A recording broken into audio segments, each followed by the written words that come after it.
que faço aqui traga pelo menos alguns elementos de reflexão acerca do momento que nós estamos vivendo aqui no Brasil. De maneira geral, se chama a análise de conjuntura, que é adequado, eu diria assim, quando, na realidade, nós não temos mudanças estruturais, de tal forma que a análise do cotidiano, a análise do momento, a análise da conjuntura, né, nos permite atualizar o entendimento de uma estrutura que funciona, uma estrutura social, uma estrutura de classes, né, que é determinada, a estrutura de classes, por uma infraestrutura que é onde se sustenta a base produtiva, o sistema produtivo, a economia, né? A economia, o sistema produtivo que define quem são os proprietários, né, das formas de produção, quem são os que trabalham, quem são os fornecedores, que tipo de renda e rendimento que possui. Então, o sistema produtivo se constitui uma espécie de uma infraestrutura sobre a qual se estabelece a estrutura das classes e frações de classe da sociedade. Como é que, na verdade, as pessoas estão interagindo com esse sistema produtivo a partir das suas diferentes categorias de trabalho, e a partir dessa estrutura de classes da sociedade nós temos a superestrutura da sociedade, que é justamente o local onde se estabelece as regras de convivência dessa sociedade, né? A sua constituição, os seus códigos, as formas de representação dessa sociedade, portanto, então, onde está o sindicato, o partido político, as associações, onde está também a igreja, né? Bem, então, a análise de conjuntura, de maneira geral, ela deveria atualizar essa forma, né, de entendimento mais sintético de uma sociedade, que seria a sua infraestrutura, sua estrutura e sua superestrutura, né? Talvez seja um equívoco chamar a análise de conjuntura, porque até pouco tempo, quando ainda vivo, o Marco Aurélio Garcia, importante intelectual, professor da Unicamp, gaúcho, inclusive foi vereador aqui antes do golpe de 64, ele dizia que a análise de conjuntura que ele valia nos dias de hoje, né, teria, na verdade, uma validade de 2 a 3 horas, porque daqui a 2 a 3 horas a conjuntura vem mudado. Então, nós estamos vivendo um quadro de que a conjuntura muda muito pouco. Acabou de sair, sabe, da última, né? Saiu aqui a última informação. Nós estamos sempre tendo que atualizar a forma de olhar a conjuntura. Então, o que eu quero chamar a atenção é que as análises de conjuntura têm baixa eficácia nos dias de hoje, tá certo? Porque, na realidade, nós estamos diante de uma mudança estrutural da sociedade. E por isso que as análises de conjuntura são imperfeitas, porque elas não mais atualizam a conjuntura, não atualizam mais a estrutura da sociedade, pelo contrário. Então é fundamental, portanto, entender como, na verdade, que a estrutura da sociedade é que vai impondo uma conjuntura, né, profundamente alterável muito rapidamente com o tempo. Então, o que eu vou falar aqui, na realidade, é a partir do entendimento que nós estamos diante de uma mudança estrutural, e essa mudança estrutural tem diretamente a ver com o que está acontecendo no sistema produtivo do país. Toda vez que você tem uma mudança na estrutura produtiva do país, na estrutura, no sistema produtivo, você tem como consequências alterações na estrutura de classes e frações de classes e, sobretudo, na superestrutura. Tem impactos nos partidos, no sindicato, nas regras sociais, na igreja. Estou dizendo isso porque quando nós tivemos uma mudança guardada de proporção comparável ao que nós estamos vivendo hoje, por exemplo, quando houve a mudança lá na década de 1880, né, quando houve o abandono de um modo de produção, de um sistema produtivo arcaico que dependia do trabalho forçado, que dependia da escravidão, quando desaparece, ou pelo menos quando há soltura, a libertação dos escravos, né?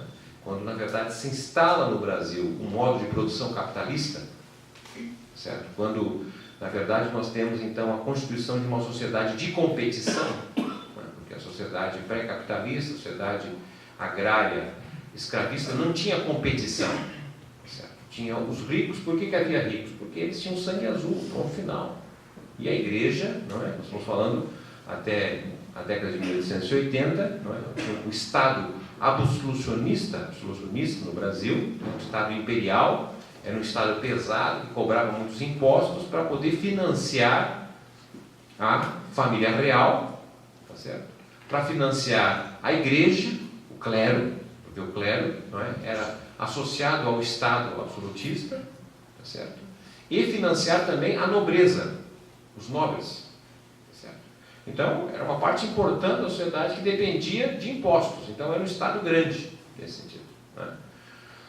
Com o fim da escravidão, o que acontece? Quando muda a forma de produção, que não é mais pelo trabalho forçado, e agora, entre aspas, o trabalho livre, o colonato, que vem através da presença de imigrantes, especialmente na principal atividade do país, que era a produção de café, em São Paulo, Rio de Janeiro, o que nós temos ali, tá certo? Na verdade, ao mudar o sistema de produção, você tem uma alteração imediata na estrutura de classes e frações de classes. Por quê? Porque, na verdade, você passa a ter agora, então, empregadores, tá certo? Trabalhadores, e um Estado muito diferente, que é um Estado mínimo. Um Estado que agora, apartado do clero, apartado da igreja, o Estado não mais vai financiar a igreja. Não vai haver cobrança de impostos para financiar a igreja, não vai haver cobrança de impostos para financiar a nobreza, não vai haver cobrança de impostos para financiar a família real. Desaparece esse segmento, que era o segmento dirigente do país.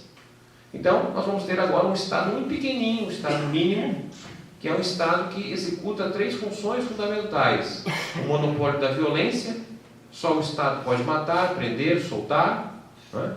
O monopólio da moeda, só o Estado pode emitir moeda, e o monopólio da tributação, só o Estado pode cobrar impostos, taxas e contribuições.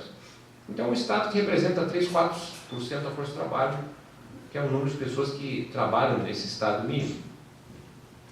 Então, nós tivemos ali o fim da escravidão, tá certo? Imediatamente caiu o quê? O Império. Tá certo? Mudou a igreja. Tá?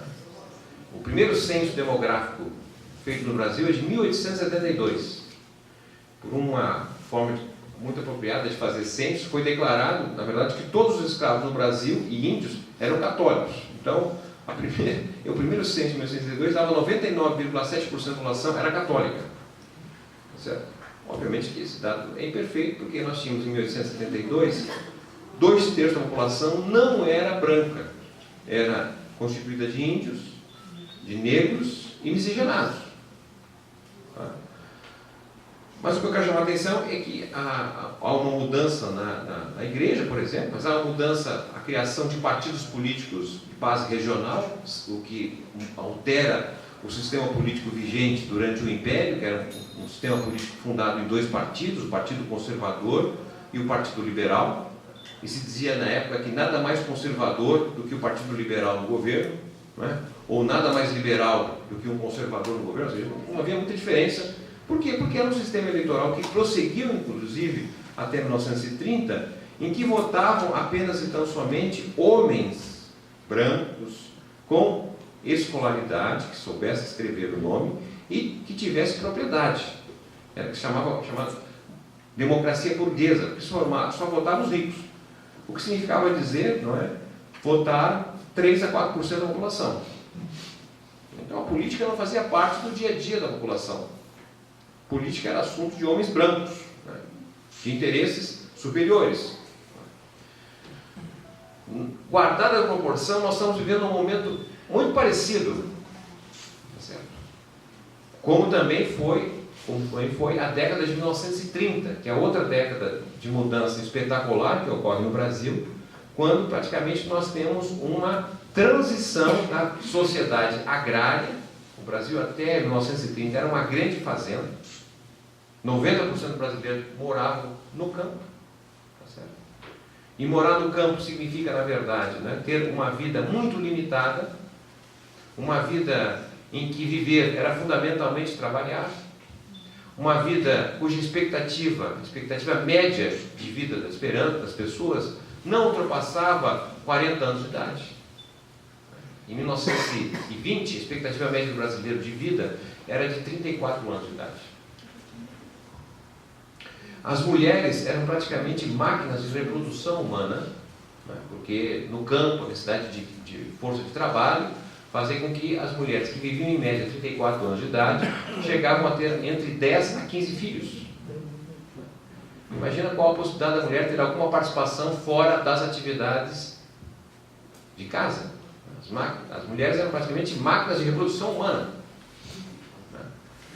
Nós estamos falando de uma sociedade em que viver era fundamentalmente trabalhar. Ou seja, alguém que vivesse até 34, 35 anos de idade teria começado a trabalhar aos 5 anos de idade.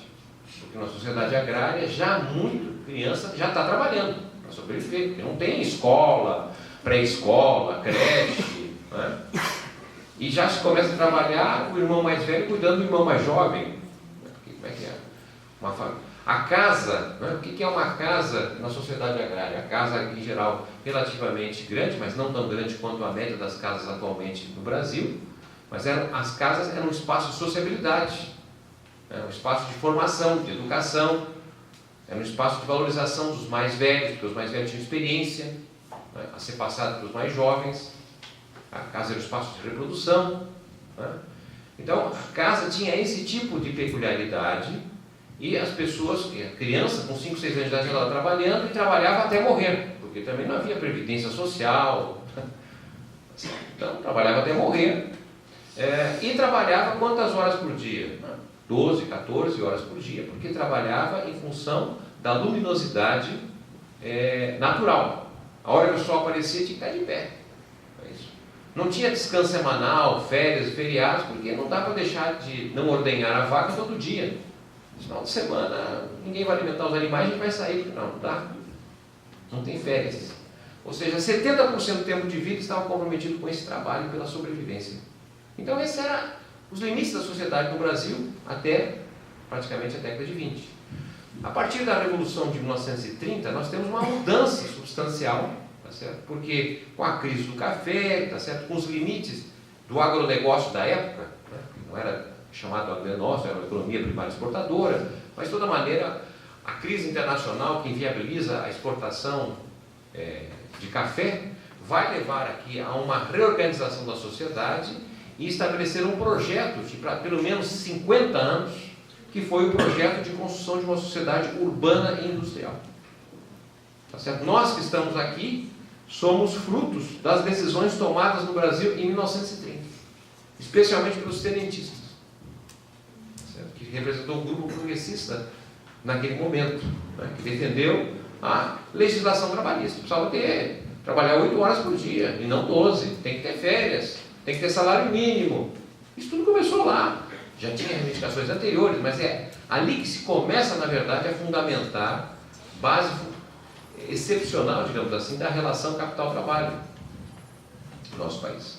Então, ali mudou a estrutura da sociedade, certo? Os cafeicultores, né, a política dos governadores, que foi o que determinou de 1894 até 1930, quer dizer, os governadores eram que comandavam no Brasil, mas na verdade os governadores eram latifundiários, né? Essa gente dominava o Brasil e houve uma mudança, um enfrentamento, que foi a Revolução de 30, foi uma guerra civil de 1932, quando o Estado de São Paulo, né, que ia perder posição, se contrapôs ao projeto. Depois nós tivemos lá, em 1935, a chamada intentona comunista, tivemos em 1937 o Estado Novo, ou seja, foi uma década de muita tensão, de avanços e retrocessos, porque ali a correlação de forças se estabeleceu em torno desse projeto. O Estado Novo, por exemplo, que foi decretado, que é um processo autoritário, uma ditadura praticamente, de 37 a 45, foi fundamental ter sido estabelecido. Por quê? Porque, na verdade, o Getúlio, que tinha uma visão progressista para a época, certo? Os tenentistas, não tinham base social, porque a partir de 32 houve uma espécie de universalização do acesso ao voto. Sai a democracia burguesa, a democracia dos homens brancos, e passa a ser agora uma democracia de que pelo menos homens e mulheres podem votar desde que são alfabetizados. Mas acontece que teve em 34 a eleição, se o Getúlio não coloca representantes corporativos dos sindicatos, tá certo? Ele não conseguia ter maioria para fazer a Constituição. Porque o poder da aristocracia, a compra do voto, era fundamental para dar maioria. E aí ele não conseguiu colocar na Constituição que poderia ele concorrer à eleição em 38. Em 38 teria eleição, e possivelmente quem ganharia a eleição seria Armando Salles de Oliveira, que era um grande cafeicultor. Ou seja, era a volta para o que era o Brasil pré-1930. Tá? Parece estranho que eu estou falando aqui que o pessoal da agricultura mandava no Brasil, mas se a gente não trazer para o valor presente, não é? Essas eleições que ocorreram no ano passado, em 2018, não é? Nós somos hoje um país que tem 86% da população morando na cidade, não é isso? Só que, na eleição passada, 286 deputados e senadores eleitos são vinculados ao agronegócio. Num país em que 40 mil proprietários rurais dominam 50% da terra agriculturável do país. Elegeram 286 deputados federais e senadores. Ou seja, um país extremamente urbano montou um congresso dominado pelos interesses do agronegócio.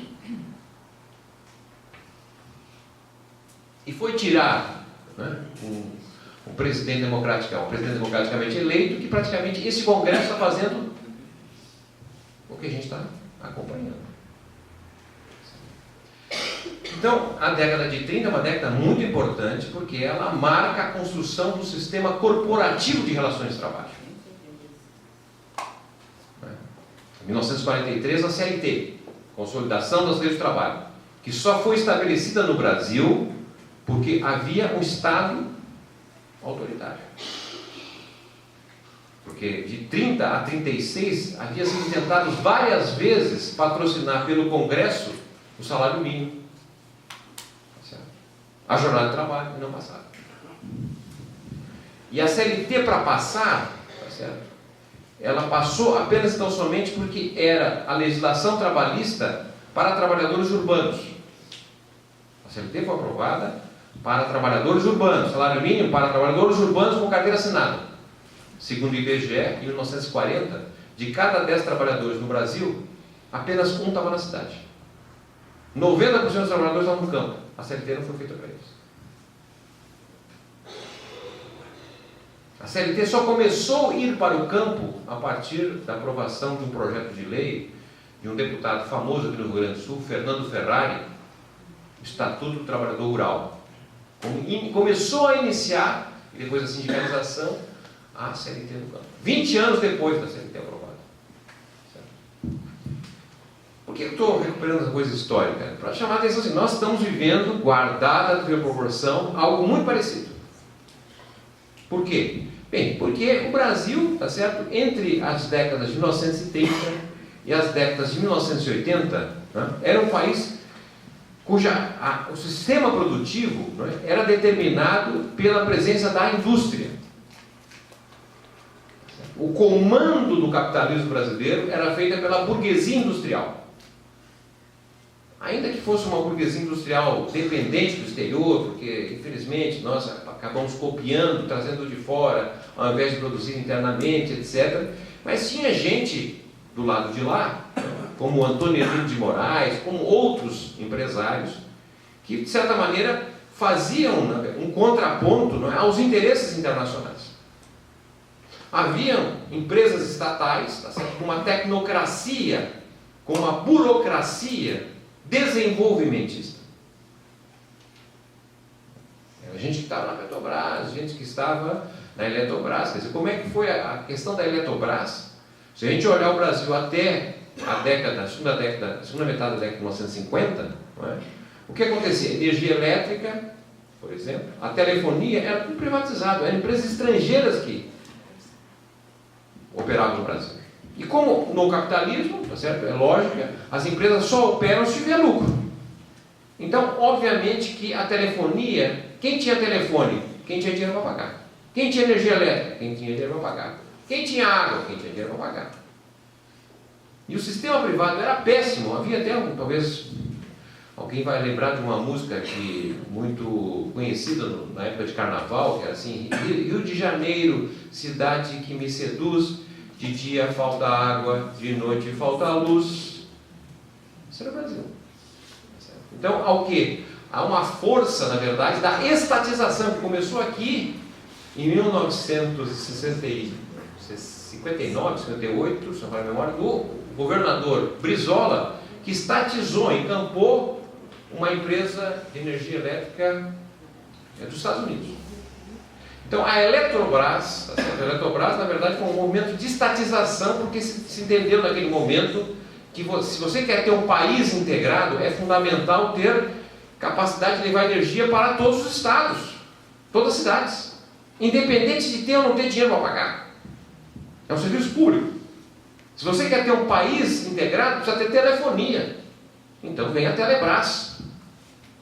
Assim como foi importante a discussão da Companhia Siderúrgica Nacional em 1945, na virada dos anos 30 para os anos 40, o Getúlio Vargas ficou dialogando com a Alemanha e com os Estados Unidos, que estavam ali em oposição, e o Getúlio querendo tirar uma casquinha. Como é que eu posso aproveitar desse conflito e trazer alguma coisa de interesse para o Brasil? Porque o fundamental naquele momento era ter as chamadas indústrias de base. A Companhia Alcares, que é a indústria química, a indústria siderúrgica. Não tinha siderurgia no Brasil, de grande escala, não tinha tecnologia.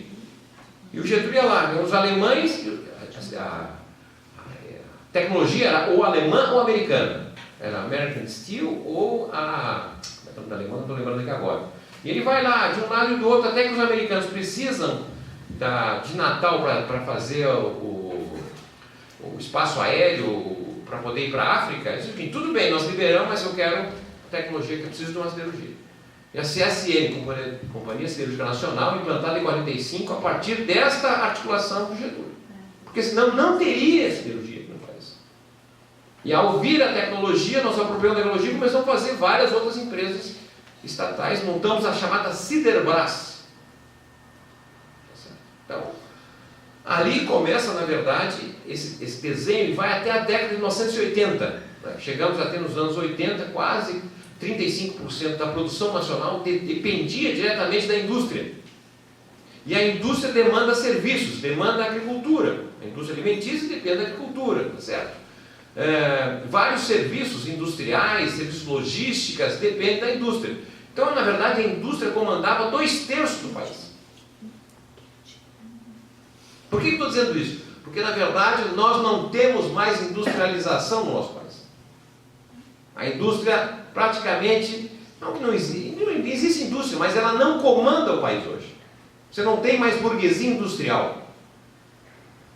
Antes de 30 também tinha meia dúzia de indústria, mas não tinha poder, na verdade, de subordinar os outros capitais. O capital comercial, o capital financeiro, o capital agrícola. O que vai acontecer quando o Brasil, na era dos Fernandos, o Collor e o Cardoso, de 1990 a 2002, esta era, tá certo? O que acontece? O Brasil adere à globalização. Não, qual é o problema? Não tem problema de nós fazermos parte da globalização, os chineses fazem parte da globalização. Só que nós entramos na globalização de forma passiva e subordinada. Ao invés de aproveitarmos o que o Brasil tinha como fortaleza para atrair capital, para expandir as forças produtivas, como fizeram os chineses, na verdade nós passamos a oferecer alta taxa de juros e moeda valorizada. Então se criou, na verdade, uma financiarização, uma globalização financeira que usou o Brasil como uma espécie de motel. Tá certo? Vinha aqui, ficava um tempo e pegava o juro e ia embora. Ao oferecer altas taxas de juros, bem acima de taxa de juros de outros países, você tem aqui, na verdade, um afluxo de capital financeiro que vem para cá em grande quantidade. Esse capital vem para cá não é para trazer em fábrica, eles vêm para cá para operar na Bolsa de Valores e comprar títulos públicos. O dinheiro não tem compromisso nenhum com o desenvolvimento econômico. E ao entrar muitos recursos no Brasil, o que ocorre é que você tem uma valorização da moeda nacional. O real cresce em relação ao dólar, porque você tem um abundante conjunto de moeda estrangeira em relação à moeda nacional. Com a valorização da nossa moeda, o que acontece? Quando a nossa moeda tem maior poder aquisitivo, o que acontece? É mais fácil comprar lá fora. Então o que aconteceu é que nós oferecemos taxa de juros para atrair capital sem compromisso com a produção. Esse dinheiro veio para cá, valorizou a nossa moeda e tornou muito mais atrativo comprar dos chineses e de outros países do que produzir internamente. Com isso, portanto, o Brasil se descolou. Obrigado. O Brasil se descolou das cadeias produtivas globais de valor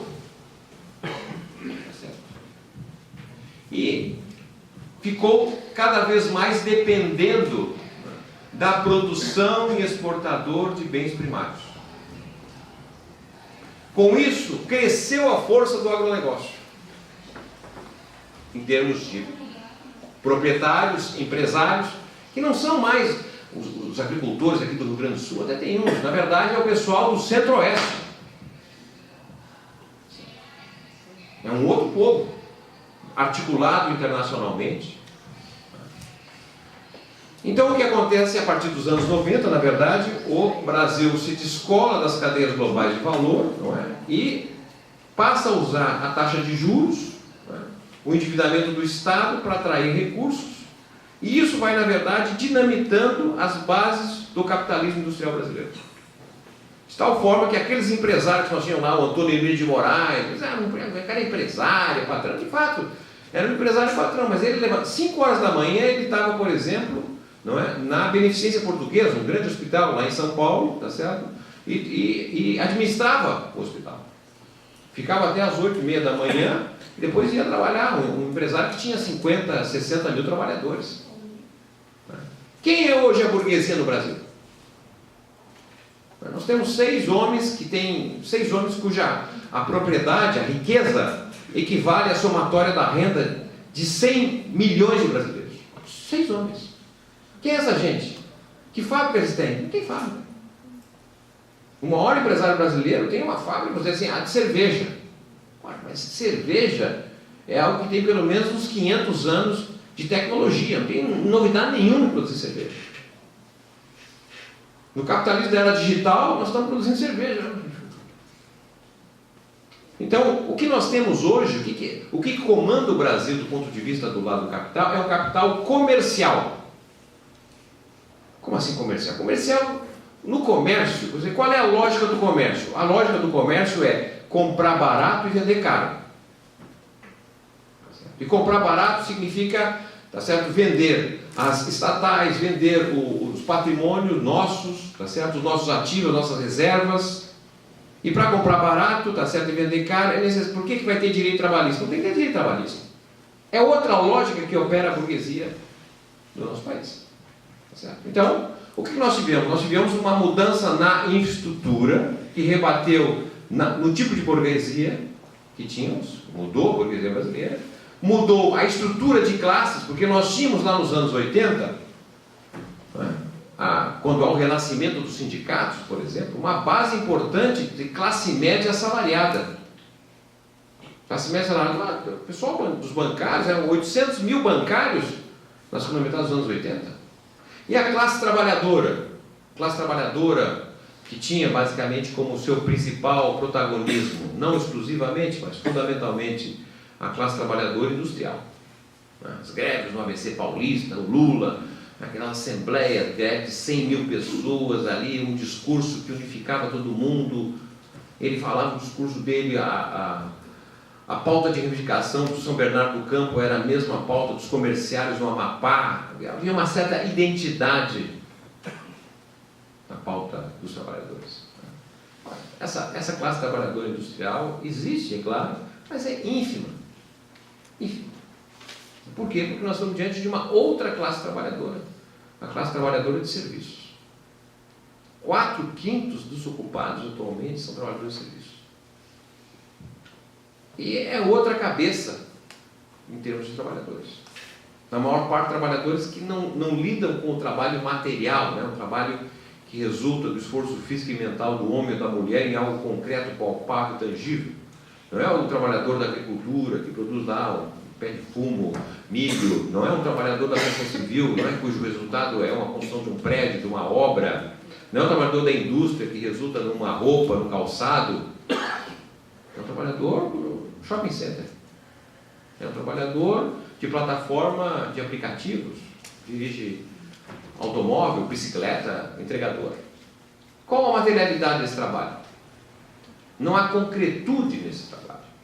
Não há identidade nesse trabalho. Não há categoria profissional. Ele é um faz-tudo. Hoje eu entrego pizza, tá certo? Amanhã eu sou passeador de cachorro, depois da manhã eu sou comerciante, depois da manhã eu limpo piscina, eu sou qualquer coisa. Então, o conceito de categoria profissional vai desaparecendo. Vai mudando a natureza do trabalho, porque o terrorismo, né, que vai chegando a cada momento, que as inovações tecnológicas estão destruindo o emprego. Com o salto tecnológico, 60% dos empregos vão desaparecer. É isso que está aí sendo difundido. Né? Um grande equívoco, para não dizer uma mentira. Os países que mais avançam tecnologicamente são os países que não têm desemprego. Tem desemprego nos Estados Unidos, na Alemanha, no Japão, na China, que são os países mais avançados tecnologicamente. Não tem. A taxa de desemprego está abaixo de 3%.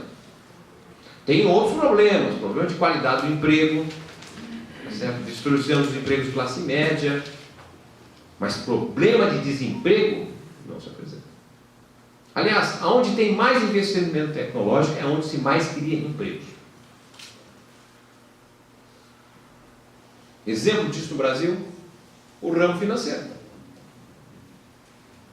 Os bancos no Brasil são os que mais investem em inovação tecnológica. Diversas inovações. E está desaparecendo o emprego nos bancos? Claro que está reduzindo o número de contratados diretamente pelos bancos, como bancários, escriturários. Eram 800 mil, são uns 400? Menos? Quanto? Não.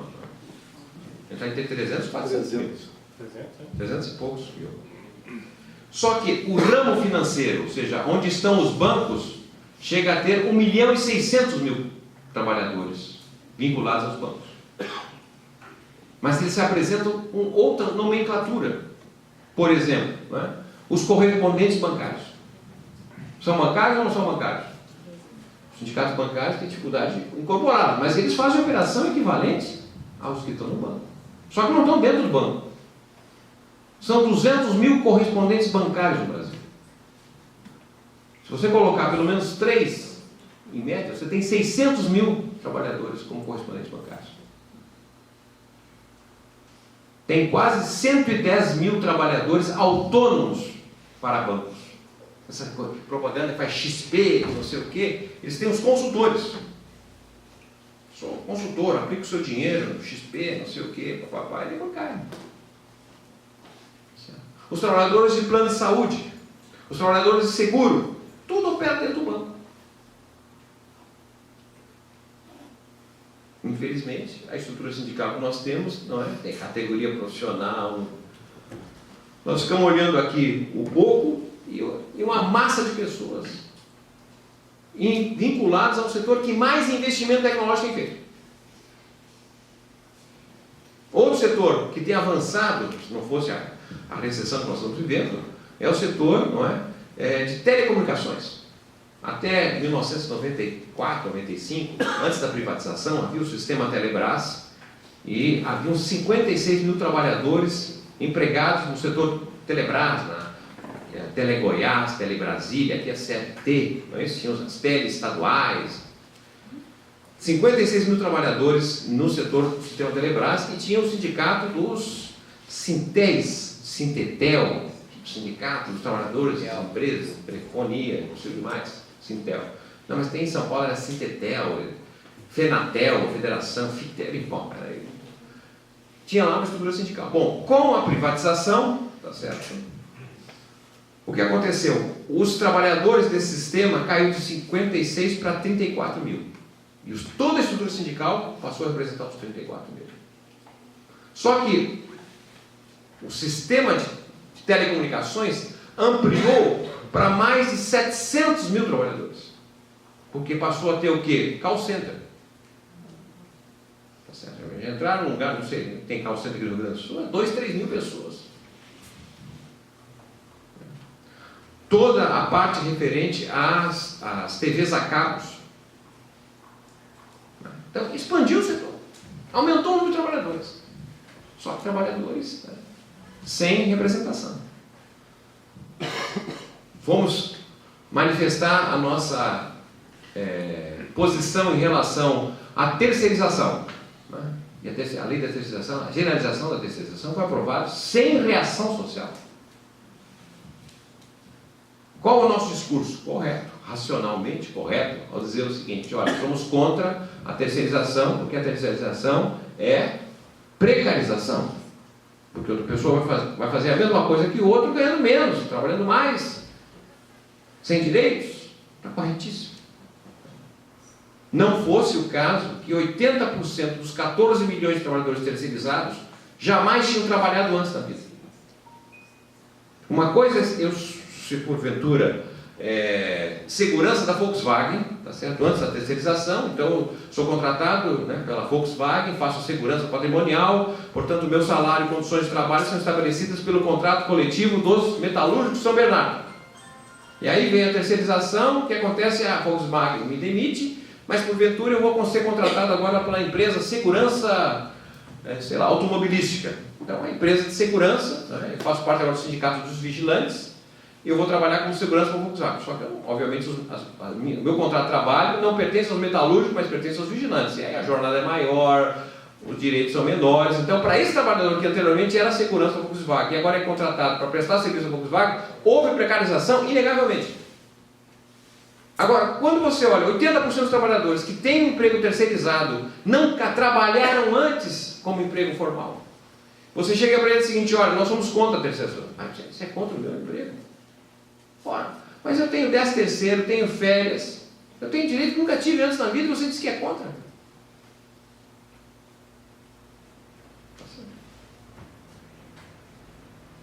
No momento em que o país saiu, né, nos anos 2000, criou 21 milhões de empregos, a taxa de sindicalização não aumentou. Pesquisa que fizemos em São Paulo com trabalhadores que passaram a ter o primeiro emprego, perguntado a eles por quem se sindicalizou. De cada 10 trabalhadores, 2 se sindicalizaram, 8 não se sindicalizaram. Dos 8 que não se sindicalizaram, por que você não se sindicalizou? 4 dos 8, 50%, diz o seguinte: não me sindicalizei porque o sindicato é um bando de corrupto. Eles só pensam neles, não estão interessados em defender a nossa categoria. Eu não vou botar meu dinheiro lá. 50%. Os outros 50% disseram o contrário: olha, sindicato é um negócio fundamental, o pessoal lá é trabalhador, luta pela gente, esse pessoal aí a gente precisa dar força, eu quero me sindicalizar. Mas por que não se sindicalizou? Porque o pessoal nunca passou aqui onde eu trabalho. Eu nem sei onde é que é o tal do sindicato, nem sei quem é o meu sindicato. Eu sei o endereço da Justiça do Trabalho, mas do sindicato não. Isso diz respeito à mudança da estrutura da sindicação. Mudou a base da estrutura da sociedade. Isso impactou a estrutura de classes. E ao impactar a estrutura de classes, está rebatendo agora onde? Na superestrutura. O que é a superestrutura? Partidos, sindicatos, associações de bairro, moradores, estão cada vez mais desacreditados no país. As pessoas não confiam. Uma crítica inconteste ao Estado. Uma mudança generalizada nas igrejas. Segundo pesquisas, a partir de 2032, esse país vai ser um país de evangélicos. A maior parte da população será evangélica, se prosseguir as trajetórias que estão sendo observadas nas pesquisas feitas. Esse país será um país de negros, não brancos, porque há uma queda na taxa de fecundidade generalizada das mulheres. As mulheres estão tendo cada vez menos filhos. A redução na taxa de fecundidade entre as mulheres brancas é muito maior do que as mulheres não brancas, tá certo? E em 2040, possivelmente no Brasil, 2/3 dos brasileiros serão não brancos. Não estou dizendo isso com preconceito, nem estou descrevendo, está mudando o Brasil, gente. A partir de 2028, 2029, a maior parte da população será de brasileiros de 15 a 59 anos de idade, a segunda maior parcela das pessoas de 60 anos e mais. Na eleição de 2018, por exemplo, quem votou lá e tinha 60 anos e mais, era já a maior parte do que os jovens de 18 a 24 anos de idade. Nunca tivemos isso no Brasil. Estamos se tornando um país de pessoas com mais idade. Isso é um outro país. Simples assim. Então, nessa mudança da infraestrutura, da estrutura de classes, da superestrutura, quais são as instituições que governam o país? Quais são as instituições que representam essa nova sociedade? Se não são o sindicato, não são os partidos, não são as associações de bairro, de moradores, associações estudantis. Essas são as instituições clássicas da sociedade industrial. Instituições que representavam a parte do indivíduo. Se você é trabalhador com carteira assinada, tem um sindicato. Se você é estudante, tem uma associação de estudante. Se você é morador, tem uma associação de morador. Se você mora no bairro, tem uma associação de bairro. São instituições parciais, especializadas numa parte do indivíduo. Mas nessa nova sociedade de serviços que nós estamos vivendo, as instituições que governam o país, as instituições que respondem, não são essas da sociedade industrial. São outras instituições. Nós temos no nosso país cerca de 80 milhões de pessoas que vão pelo menos uma vez por semana em assembleias. Uma vez por semana, pelo menos, quando não 2 vezes as pessoas vão em assembleias. Não é do sindicato, não é do partido, não é... De quem? Onde elas vão? Assembleias de Deus. 80 milhões. O que leva a pessoa a gastar 1 hora ou mais aí na casa, numa Assembleia de Deus? É a religião? Não necessariamente. É que as igrejas e também o crime organizado, essas instituições comandam o Brasil. Essas instituições têm organização, têm planejamento, têm visão de médio e longo prazo. O crime organizado tem um departamento de os gravata. Quem são os gravata? Tá certo? É um processo de formação de advogados. Eles financiam jovens que vão estudar na faculdade de Direito, financiam jovens fazer concurso para a OAB, concurso para o Ministério Público, concurso para o Judiciário, para a Polícia Federal. Dizem que eles têm até ministro, outros falam que até presidente. Tem uma economia que financia o crime organizado. Parte do transporte coletivo, posto de gasolina. Dizem que loja no shopping, lavagem de dinheiro. Ou seja, é uma instituição que tem bases financeiras, organizativas. Eles têm presença no sistema eleitoral, participam de partidos, financiam candidatos. Eles operam, na verdade, como uma confraria de apoio.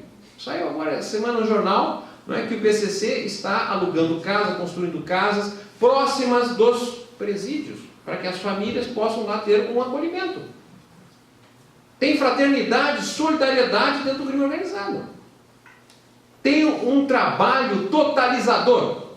Eles não só olham para quem é empregado, para quem é estudante, morador, olham todo o indivíduo. E as igrejas?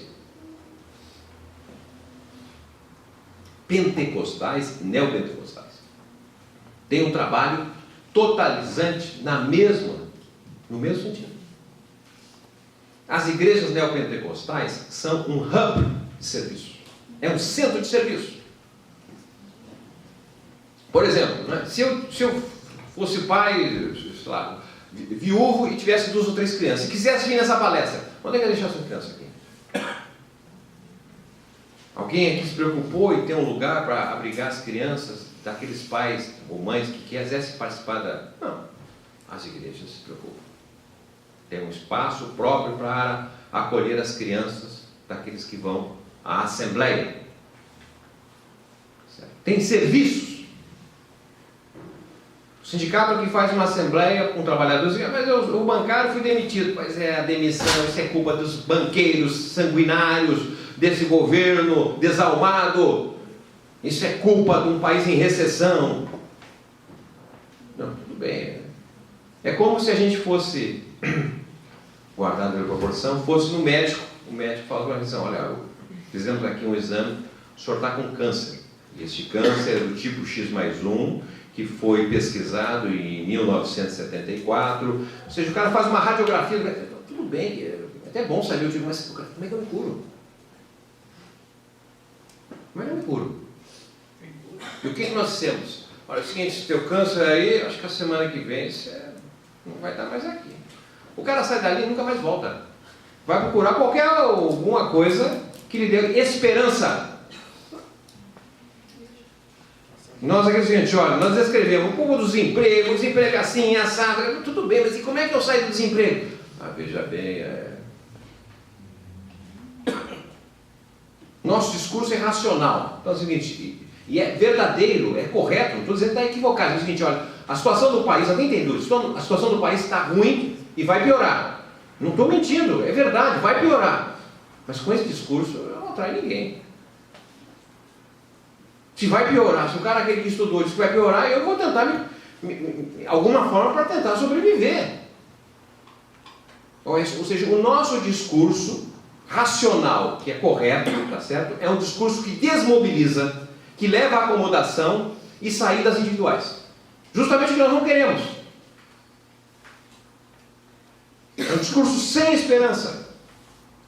Como é que é o discurso do pastor? Assisti vários cultos. Né? O que é o pastor? O pastor primeiro faz o seguinte, os 10 fala, mas pastor, como é que são os cultos? Os cultos não duram mais do que 1h30. Para comparar com as nossas reuniões. Nossas reuniões de sindicato, de partido, uma coisa chata, muito chata, não tem hora para começar, não tem hora para terminar, ninguém aguenta.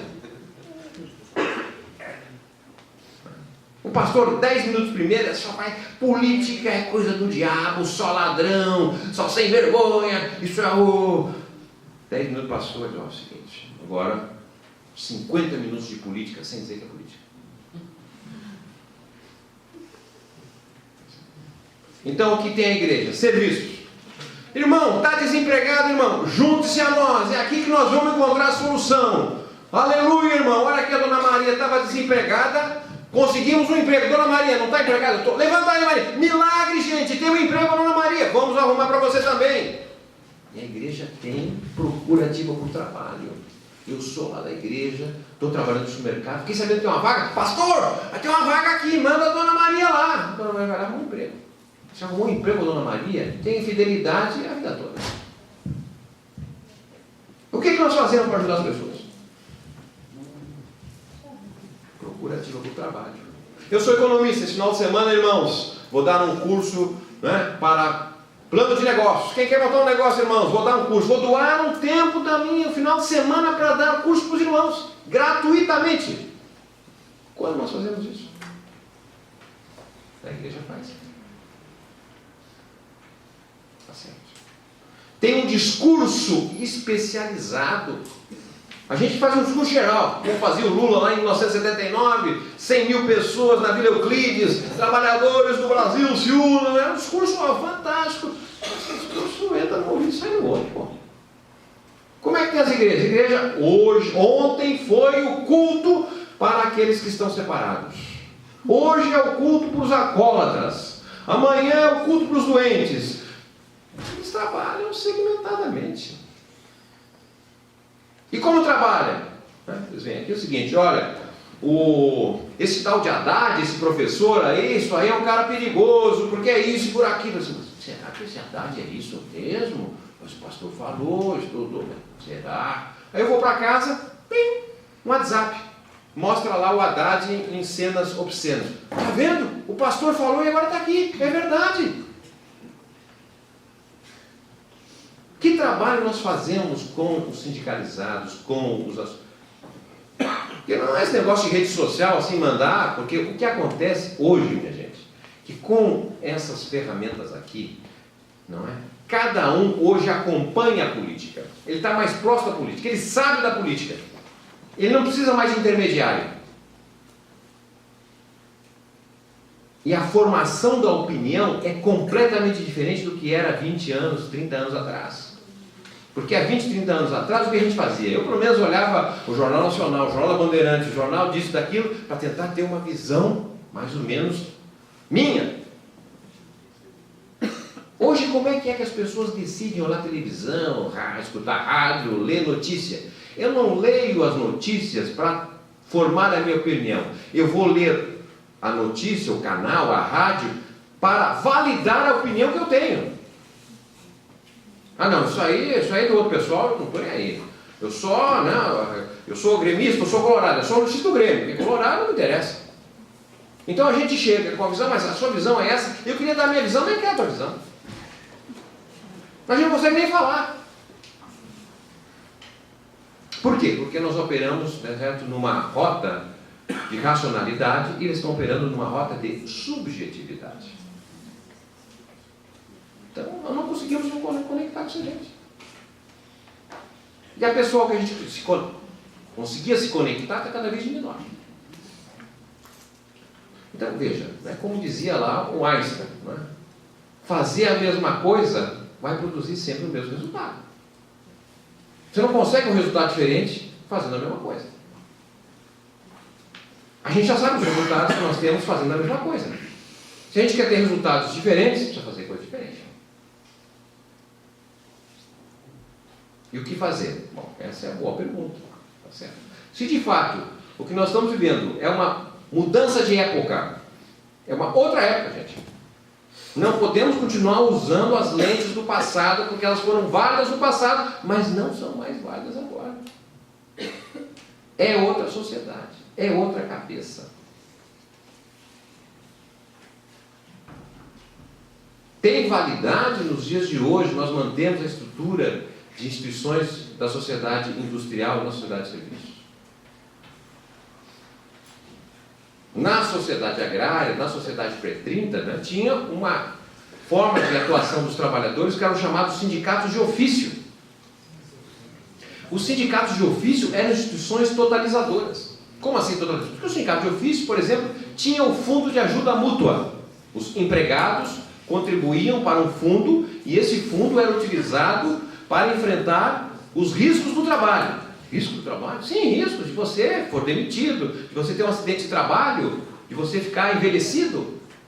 Havia um financiamento desse momento que você tinha dificuldade de trabalhar para ganhar um salário. Os sindicatos de ofício não apenas eram um fundo de ajuda mútua, pois tanto ligava o problema da previdência, ligava o problema da saúde, mas também se preocupava e atuava na educação. Os sindicatos de ofício tinham as escolas de arte e ofício. Formavam trabalhadores para o trabalho.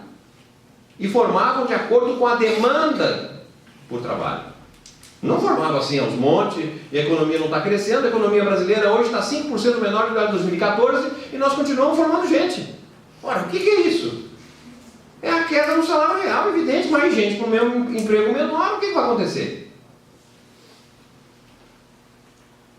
Então, o sindicato tinha uma escola, tá certo? Tinha um fundo de previdência, de saúde. Os sindicatos, não é, eram um centro de serviços também.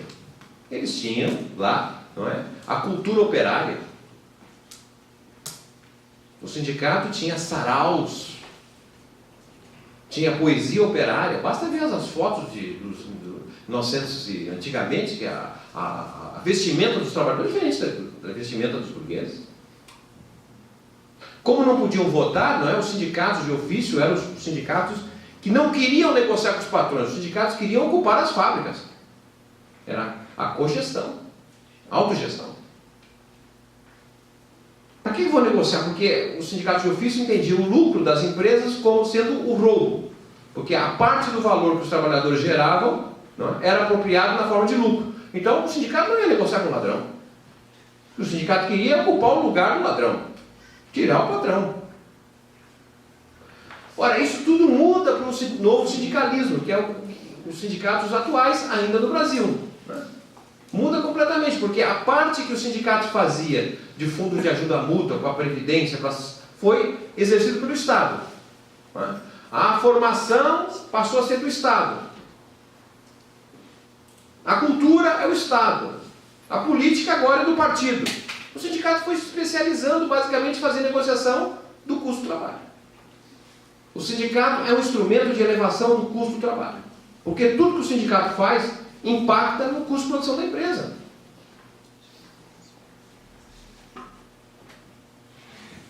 E o lucro? O lucro para o sindicato não é roubo. O lucro do sindicato é o emprego de amanhã. Se não tiver lucro, a empresa fecha e não tem emprego. O sindicato não está querendo fechar a empresa. Está querendo compartilhar melhor os ganhos que a empresa tem. Melhorar a qualidade do trabalho, as condições de vida e assim por diante. Então, o que eu quero chamar a atenção é que esta dita conjuntura é uma mudança estrutural. Nós precisamos ter clareza. Porque se nós não tivermos a capacidade de entender o que está ocorrendo, o que nós percebemos? É que, diferentemente das duas mudanças de épocas que o Brasil viveu, na década de 1880, na década de 1930, foram mudanças de épocas conduzidas pelos progressistas. Não que eles conseguiram tudo o que queriam, mas eram progressistas. O fim da escravidão foi um movimento fantástico feito pelos abolicionistas. Rui Barbosa, Joaquim Nabuco, eles defendiam o seguinte: olha, não adianta liberar o escravo, tem que acabar com a máquina da escravidão. Isso significa dizer que tem que fazer reforma agrária, tem que distribuir terra para o ex-escravo. E tem que ampliar, tem que ter escola para que o negro possa de fato se integrar na sociedade. Eles protagonizavam isso, mas não ganhou. A correlação de forças perderam. O que entrou foi o projeto de branqueamento, né, que com a migração injetou gente aqui no lugar que anteriormente os escravos ocupavam. E os escravos ficaram completamente marginalizados. Somente pela lei dos 2/3 de 1932 é que a população nascida no Brasil, miscigenada e negros, passaram a ter a oportunidade de ocupar algum posto de trabalho, porque eram rejeitados. A lei dos 2/3 foi criada em 32, cujo objetivo era estabelecer que no mínimo 2/3 de mão de obra nascida no Brasil pudesse ter trabalho.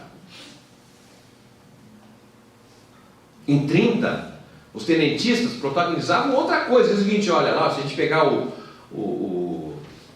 plano do Clube 3 de Outubro, né, dirigido por Oswaldo Aranha, um dos líderes tenentistas, tá certo? Diz o seguinte: olha, o Brasil é um país capitalista, tudo bem, portanto o lucro, né, deve ser valorizado, mas para ser valorizado o lucro tem que pagar imposto. Tem que pagar imposto o lucro. Ora, nós estamos em 2019 e lucro, dividendos no país não pagam impostos. Quem paga imposto no Brasil? É quem ganha até 2 salários mínimos.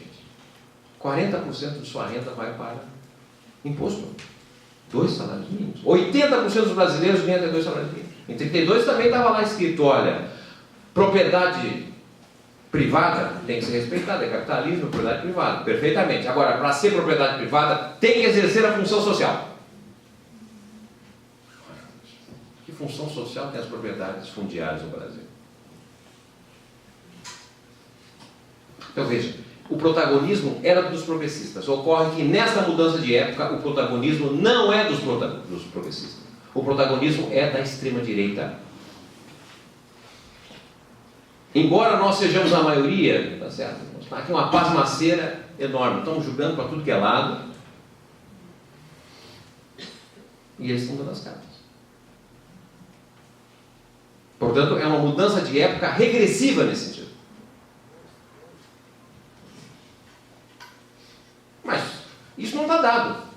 Isso é um jogo. Getúlio ganhou em 30, tá certo? Mas levou um tombo em 32. E outro em 34. E em 35, 37 ainda trocou. O jogo está sendo jogado. Eles estão ganhando. Ganharam em 2016, ganharam em 2018, talvez possam ganhar o ano que vem. Talvez. Depende. Isso é correlação de forças. Isso é capacidade de reagir, de organizar. O país está fervilhando. Se a gente tirar a tampa aqui da panela, está fervilhando. Não, salvo alguns banqueiros, a massa está insatisfeitíssima com essa situação. Ninguém está favorável. Como é que nós vamos transformar essa profunda insatisfação em convergência num projeto alternativo ao que está aí? Esse é um desafio. Plenamente viável. Aliás, os argentinos já deram demonstração, gente. Se nós apanhamos ano passado por conta desse tal de esse americano, né, Steve Bannon, mas que com a tecnologia de enganar trouxa, fake news. Eu, por exemplo, no ano passado não recebi um WhatsApp, uma mensagem pedindo voto para o Bolsonaro. Nem eu. Por que nós não recebemos? Porque eu sabia quem era nós. Eu não ia mandar para quem a gente não vai mudar o voto. Mandaram para quem vai. Eles sabiam. E foi assim que operaram na separação da Inglaterra, assim que operaram na eleição do Trump, assim que operaram no Bolsonaro. Mas os argentinos já aprenderam. E possivelmente os uruguaios também vão demonstrar. Nós vamos virar esse jogo. É plenamente viável. Nós não podemos fazer o jogo deles. O jogo deles qual é? É nos deixar desanimados, descrentes, deprimidos, isolados, cada um em casa. Vou mandar uma notícia, esse governo é muito ruim. Agora vamos cuidar da vida. Já fiz a minha parte. A história do país dos próximos 50 anos está decidindo agora, gente. Como foi na década de 30, como foi na década de 1880. É a correlação de força desse momento que define o futuro do país. É um momento fantástico. Fundamental. Porque dada a transição da ditadura para a democracia, quando nós fomos derrotados lá em 84, né, quando a emenda Dante de Oliveira foi reprovada, e portanto nós fizemos uma passagem da ditadura para a democracia, sem que houvesse uma avaliação, uma exposição do que foi a ditadura no Brasil. 21 anos, tá certo, de corrupção, de assassinatos, de violência. Ou vocês acham que o país que fez a Transamazônica, a Ponte Rio-Niterói, várias hidrelétricas, não teve corrupção, não havia imprensa, não havia tribunal de contas, não havia nada, e os homens eram todos santinhos? A usina de Itaipu, orçada com 3 bilhões de dólares, foi entregue com 21 bilhões de dólares. Mas tudo era gente decente. Saíam, não é a porta vigilatória, saíam do governo e iam trabalhar em empresas multinacionais. Mas tudo perfeito. Ou seja, nós fizemos uma transição sem expor o que foram 21 anos de ditadura. Todos os países, tá certo? Uruguai, Argentina, Paraguai, Chile, fizeram a execração do que foi o período autoritário. Na Argentina tem 1.000 torturadores presos. Generais, presidentes foram presos. Aqui não tem um torturador. Quem é torturador é glorificado. E que dá direito à população a achar que durante o fato na ditadura a coisa era melhor. Lá tinha emprego, a coisa funcionava. Olha, minha gente. O que eu quero chamar a atenção é que esses anos, não é, de 85 a 2016, que marca a nova república, que a gente está dizendo, pô, mas era tão bom, tinha a Constituição de 88, etc. Esses anos, na verdade, nos impossibilitaram de fazer qualquer reforma no capitalismo brasileiro. Nenhuma mudança estrutural nós fizemos. E por que não fizemos? Porque mantivemos um sistema eleitoral. Saímos em 79 do bipartidarismo, da arena e do MDB, e fomos para o multipartidarismo, que hoje tem 35 partidos, que ninguém governa o país com esses partidos, não serve para nada. O Congresso Nacional virou um banco, é um mercado. Os parlamentares lá estão porque são gestores de recurso público. Vão lá pegar emendas impositivas para vir aqui, dar para o prefeito, não sei o que mais, fazer seu colégio eleitoral. Não estão preocupados em mudar o país a favor do povo. Vamos dizer bem claro. Claro que tem exceções, mas vamos olhar o jogo. Um país que tem 286 senadores e deputados federais vinculados ao agronegócio, não é possível.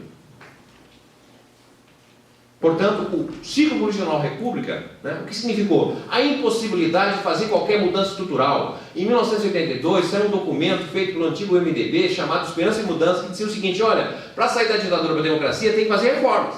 Não é possível você ir para a democracia com esse Estado patrimonialista, que tem uma elite descolada de tudo, que só pensa neles.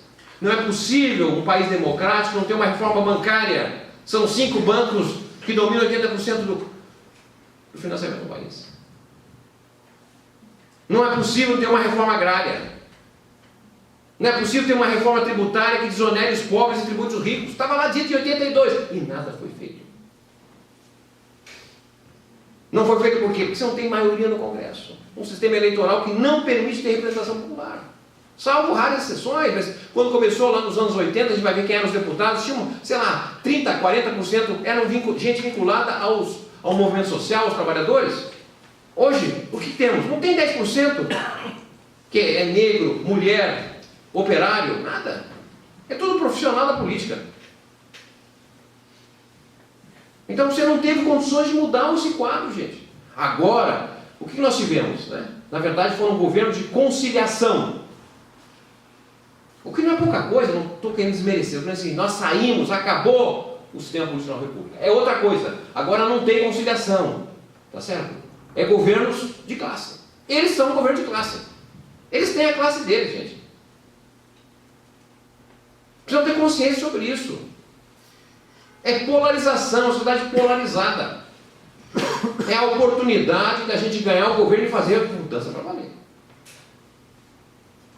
Agora, isso não vai cair do céu. Não vai cair do céu. Por exemplo, mas eu já lutei na ditadura, agora isso de novo. A vida é assim. A vida é assim. E olha, fazer hoje a luta social está muito, mas muito fácil do que era fazer a luta social na ditadura. Nós estamos aqui reunidos falando mal do governo e não aconteceu nada. Não sei, daqui a pouco vai chegar um militar aí. Não entrou ainda. Talvez estão acompanhando aqui isso. Mas nos anos 70, qualquer aglomeração era motivo de depoimento da polícia. Não dava para ter dirigente sindical falando contra o governo, falando na empresa, nada. Onde é que os trabalhadores se reorganizaram? Foi no sindicato? Foi no local de trabalho? Não. Foi no local de moradia. Pegue as igrejas. As igrejas, não é? Tem uma igreja, por exemplo, que tem 1.200.000 pastores. É certo? O que faz esses pastores? Reúne, está todo dia com os pobres. Nós fomos lá conversar com os pastores. Vocês acham que de partido vocês entendem? Pô, mas vocês aparecem aqui de 2 em 2 anos, minha gente. Eu estou aqui há 30 anos, tá certo? Converso com o pobre de manhã, de tarde e de noite, segunda a segunda. Vocês veem com esse linguageiro aí de sociologia, vocês aí andam no ouvido, sai no outro. Eles estão lá. Enquanto nós temos aqui a sede bonita e importante aqui no centro, eles estão lá na periferia.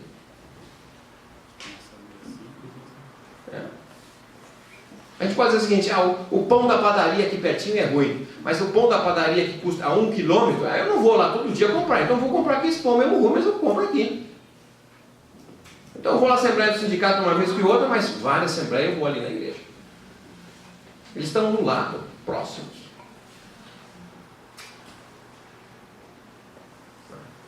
Além disso, não é? Aquela dupla de casal, ou 3 ou 4 mulheres, ou homens, todo dia, tá certo? Olá, posso falar a palavra de Deus? Por que nós não podemos lá? Vamos falar só a palavra dos trabalhadores? Nada nos impede. O que está nos impedindo, tá certo? É o medo de fazer diferente, o medo de ousar, o medo de deixar de ser governado pelos que já morreram. É possível, gente. A disputa está dada. O jogo está sendo uma bola rolando. Nós podemos mudar de jogo. Que significa afastar o medo, tá certo? E mudar as práticas. E eu não tenho dúvida que a oportunidade da gente conversar aqui nos ajuda a afastar o medo, né? E fazer diferente. Nós podemos fazer mais. Está nas nossas mãos. Obrigado.